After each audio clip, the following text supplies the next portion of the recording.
Shevuot Daf Mem Dalet Amud Aleph, 8 lines down. The last thing we mentioned was Rabbi Yitzhak. He discusses whether or not a guy acquires a collateral when he's owed money. So we brought down a proof. We said maybe it's machloket based off what Rabbi Yitzhak holds. And Gemara said limad Rabbi Yitzhak Tanahi. If there's an argument between Rabbi Yezer and Rabbi Akiva, then maybe what Rabbi Yitzhak holds is actually a machloket of Tanaim. Gemara says no, it is right. You can't say that. When does Rabbi Yitzhak say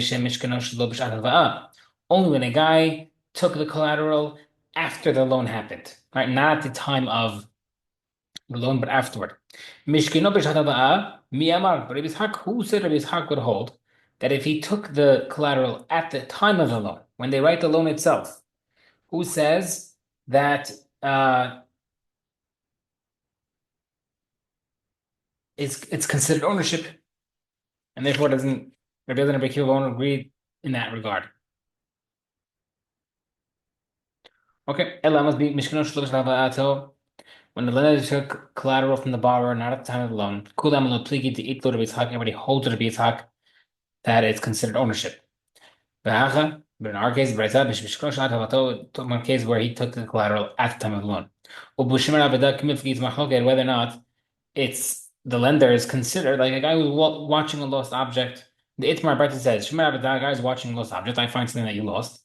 The Ba says he's like an unpaid watchman because I'm not getting any benefit. Rabbi Yosef Mario says Geshomer Sachardam is considered like a paid guy because he's technically doing a mitzvah. So too regarding the lender, he's also getting a mitzvah by doing this mitzvah, lending out money. So Rabbi Akiva would agree with Rabbi Yosef that it's saying that it's considered like a paid guy. The Mizrah holds with Rabbah that he's considered an unpaid watchman. Lemba de Rabbi Yosef Tanaim. Again, seemingly, maybe because Rabbi Yosef's halachah is smachol Tanaim. But has not a proof.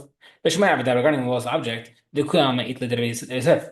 Everybody holds like Rabbi Yosef. The Acham, the Baita Mihva, Serif Mashkon Kamifki, whether or not the lender needs to use the collateral. Is there a requirement to have a collateral by a loan? More so, Rabbi Akiva hold mitzvah kavit. You're doing a mitzvah with any money, and therefore I'm considered paid to watch your collateral. Or more so, the other holds lav mitzvah kavit. There's no such thing as a mitzvah, and therefore I'm not a paid watchman. Okay, then tonight let's say the following in the halachot of the halacha of Shemuel. We said earlier that if the lender loses the item, he loses to the debt. So if I lose the $10 item, I lose the $1,000 that I'm owed. So let's say that Shmuel halacha is mechol tanim. How? Hamavet chaver amashkon. Someone lends money on a collateral. V'ichnechnesa shmita and shmita arrives. Even though the collateral is only worth half the debt, the guy doesn't have to release the debt, the guy from paying. Right? So in general, if there's a debt, someone owes me $1,000 and Shemitah finishes, that $1,000 is not owed. The halacha is that if I have a collateral, the Shemitah does not cancel the loan. Even right now, what we're saying, if the collateral is only worth half of the debt, it still does not release the loan. Devei Rashbag, Rabbi Danasi Omer, Im haya mishkanon keneged chavo ena mishemet. V'im lav mishemet. If the collateral is equal to the debt, then there's no release because I'm holding your thing for collateral, and therefore, like the loan continues. But if the item is not the same amount, then the collateral is not quote unquote continuing the debt, and therefore, the debt is released. Okay.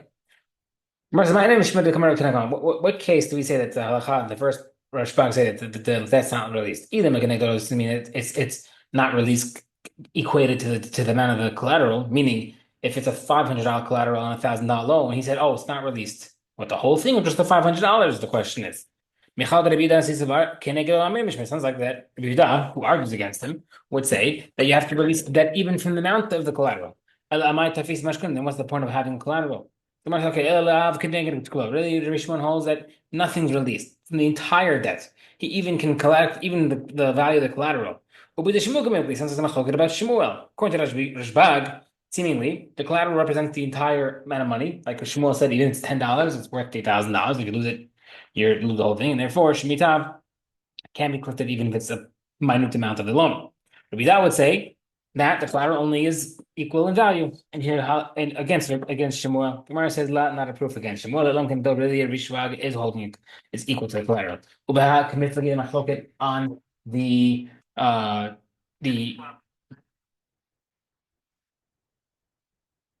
The machloket over here regarding the collateral is Tanakama Savar Rishbag holds Kenegdo. You don't release the debt equal to the collateral. So if you have a $500 loan, $100 collateral, $100 is kept. Okay. Rabbi Dasa, when it sees Savar sales, Kenegdo Miyamishmet. Even that is released. With Ka Kamart. And as we said earlier, the Tafis Mashkun according to Rabbi Dasa, must have important to having collateral. Because he's holding it as a reminder of the loan. If I have your item, that's just a sign of the loan exists. Okay. Call anybody who swears in halakha in the Torah rules, you're swearing so you don't have to pay. The following people swear and collect according to Chachamim. Asachir, a hired worker. Nizal, a guy who got stolen from. Nehbal, a guy got hurt. Or if the other litigant is the one is unable to swear because he's suspected on swearing. And a storekeeper also who is who owes wages. We're going to say that means so, or money. Okay. As I hear, because what's the case of a hired worker? Someone says, give me the wages that you owe me. Who man? The guy said, I paid you. The guy says, no, I didn't pay you. I didn't get it. The worker swears he didn't get paid and he collects his wages. The only time you swear is if the guy admitted partially. The guy admits that the employer admits that he paid part of it. Case that was the case, Amalo Tanli Shachari Hamishim dinar Shesh B'Tachav says, give me 50 silver dinar that you owe me. The Homer hit Kabati dinar has a and it says you already got a golden dinar, and therefore I don't owe you the full amount. It's I owe you still half. And the guy could swear to collect the other half. Okay. Next case was the case of theft. The guy testifies that he entered the guy's house, that Reuven lent Shimon money. He enters Shimon's house to grab a collateral security without permission. He says you took my item. He said I didn't take anything. The guy can swear and collect the thing that he took. He took my Rolex. You have to have a partial admission. Can't say what does that mean? He says you took two Rolexes.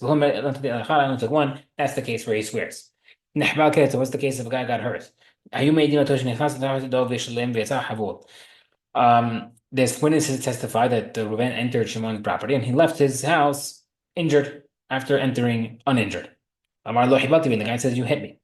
Well, more lo hibati, I guess I didn't hear you. I didn't tell you can swear and get payments. We done married that says, I have a partial admission. Case I was saying, Amar lo hibati each time. I said, you hurt me twice. And the guy said, I only hurt you once. He swears he took the damages for both. Case was the case of a guy who's suspected on swearing. Whether the guy is suspected to having sworn falsely regarding that he didn't know testimony. Or he swore falsely regarding a deposit that he had. Even if he swore falsely about a pointless oath, like he swore about he ate something that day. Or he's pasul for testimony in a way that he can't. He's a gambler. He lends money and interest. He's a pigeon flyer. Again, type of gambling. Deal with sales shemitah produce illegally. All of these are unable to swear. Then the other guy, the other guys can swear to take the money. Both guys can't swear. The Shevuot goes back to the original spot. We'll explain what that means. Since they both can't swear, they split it. That was the case of a storekeeper. Does not mean that a guy can tell the customer, it doesn't mean that, oh, I have in my QuickBooks that you owe me $200 and I get to swear and take that from you. That means, the guy can tell the storekeeper, give my children two measures of wheat, and and give my workers a sella in change. And the guy says, okay, I did what you told me to do. The guy says, and the worker or the children say, we didn't get anything. Until the storekeeper swears he delivered it and he collects money from the guy for payment. And the workers or children swear they didn't get it and they can also collect money. He doesn't like that. He says, wait, if they're both swearing this didn't happen, something's not adding up. Someone's lying somewhere. We don't like that. Ella must be the storekeeper collects without swearing. And they also, the workers collect without swearing. If a guy told the storekeeper, give me a dinar's worth of fruits. Then I tell him the guy gave it to him. Amarlo ten li oto dinar. And the guy says, okay, give me back that coin. Amarlo, he says, I gave it to you and put it back in your money, in your wallet. The guy must swear that he gave him the coin in the first place, then he has his patur from paying. Amarlo, if the guy's paid and then told him, ten li et give me the fruits that I paid for. Amarlo, and he said, I already gave it to you, and you brought it home already. The storekeeper has to swear that he gave him the fruits, and then he's patur. Whoever has the fruits has the upper hand, right? He holds that whoever has the fruits has the upper hand in the regards that is seemingly if I have the fruits, that means I probably paid for it already. No one would give me the produce before, and if you have the fruits, the storekeeper has the fruits. That means I didn't pay for it. Okay, the guy told the money changer, give me change for a dinar, and the and he gave it to him. Dinar. Okay, now give me the dinar. Milo said, I gave out to your wallet. Yishva Balbai, the guy has to swear that he gave it and he's patur. Matano dinar, the guy gave him a dinar for the money changer. Milo tenli yetama'ot, give me the change. Milo, he says, I gave it to you and you put it in your money pouch already. Yishva Yishalchanin, the money changer has to swear that he gave it, and he's patur. And he says that it's uncommon, doesn't happen that the money changer gives money until he expects payment. I know when I was in Israel, there's a guy up the road, money changer, you give him American dollars, he gives you shekels. Nothing passes till you hand the money first. So Rabbi does the same thing. If you have the change already, that means you paid already. Okay. Kishem just like Hamim said elsewhere, that a woman who ruins her ketubah document by saying that she collected part of it, therefore she can only collect the remainder with a swearing that she didn't get paid in full. And if a single witness testifies that her ketubah was paid in full, she also can only collect if she with a swearing that she wasn't paid. Also, if a woman comes to collect her ketubah from properties, lien properties that were sold by the husband from the orphans themselves. Lo tibara el she has to swear. Then if she collects her ketubah while her husband wasn't there, meaning if he sent her a get when he's not around, lo tibara el she can only collect with by swearing. The orphans can't collect a debt only through that was owed to their father that died, only with this swear. Shevuot had to swear. Our father did not tell us at all. Below Amar Luna Abba, our father did not notify us at all. Shalom Matzinu ben Shtutiv Abba, we didn't find a receipt that you were paid, that he paid you. She started to put out that this document is paid. This one, to our knowledge, this debt is still outstanding, and that's why we want to collect. Even if the son's born after the father's death, Hazar and Nishbab until he still has to swear. Right? So not only if the kids are alive and saying we have no knowledge about it because we were watching our father, but even if the father passed away while his wife was pregnant, the child was born afterward, even he has to swear that he doesn't know anything. There's witnesses that said that the father said at the time when he's dying, that the document's unpaid, the son collected out an oath, because we can assume the father is not lying. Tanakama would hold that he still swears. The found people have to swear even without being claimed against them. Partners, sharecroppers, administrators of a orphan's property, for example. A woman who buys and sells her husband's goods. The member of the family who manages the managing partner of the deceased father's properties. If any of these ask them for money. What claim are you going against me? And they say, I just want you to swear that you, like, meaning they're not saying, oh, you took extra, or any of these cases that partner or sharecroppers, even without suspicion, even without a suspected claim, if they just say, we want you to swear, he has to swear. If they divided the property, the partners of the sharecroppers, they just divide up the thing, I can't make him swear. However, if I'm able to make him swear by something else, as you know before, you can transfer the Shevuot to the new thing. And the Shevi'it year cancels that ability to take a Shevuah. So if Shevi'it passes, Shemitah passes, I can no longer bring that Shemitah on him again.